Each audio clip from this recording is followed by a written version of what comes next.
चाचा चौधरी और राका का तूफान।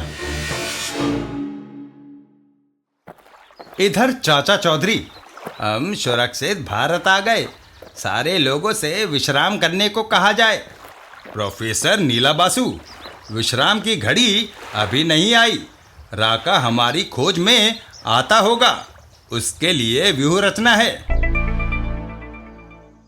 साबू, तुम एक गहरी खाई खोदो, फिर सारे मजदूर उसमें कोयला डालेंगे।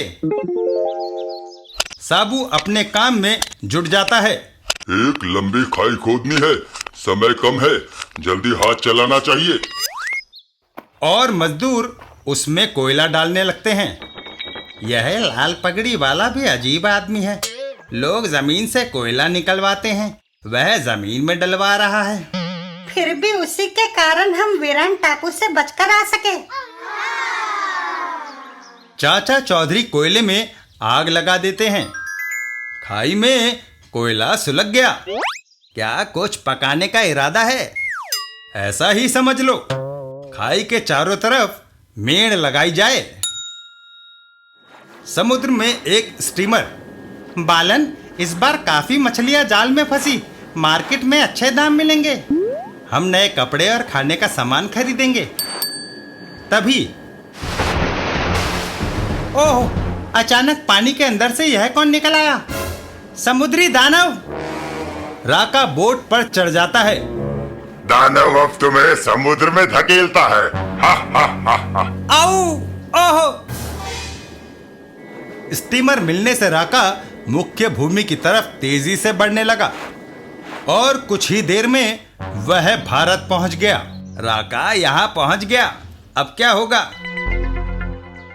चाचा चौधरी, भगोड़े मजदूरों को मेरे हवाले कर दो ताकि मैं उनको सजा दे सकूं। राका, तुम उनको खरोच भी नहीं लगा सकते।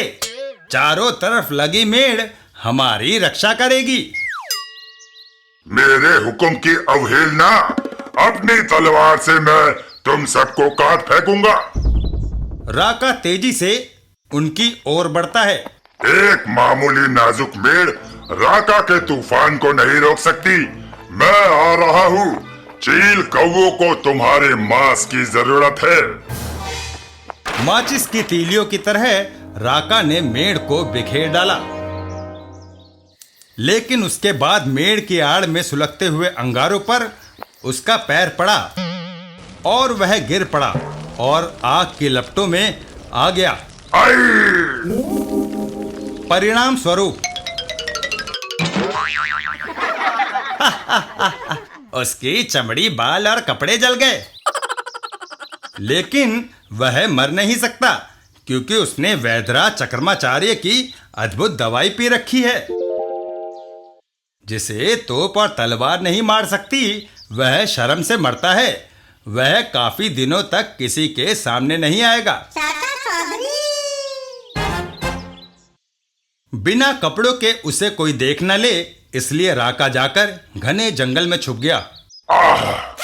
सारा बदन दर्द कर रहा है, लेकिन रात होने तक मुझे यही रहना चाहिए।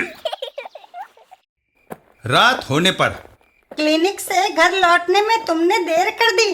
खाना ठंडा हो गया है। आज मरीज ज्यादा थे। बस 24 घंटे तुम्हें दवाई और बीमारी ही सूझती है। रोगियों के दुख दूर करने के लिए ही मैंने डॉक्टरी का पेशा अपनाया। तभी दरवाजे पर दस्तक होती है। कौन है? कोई इलाज के लिए आया होगा। खाना भी नहीं खाने देते। दरवाजा मैं खोलता हूँ। दरवाजा खोलने पर डॉक्टर, अगर जिंदा रहना चाहते हो तो मेरे जख्मों पर मरहम लगाओ।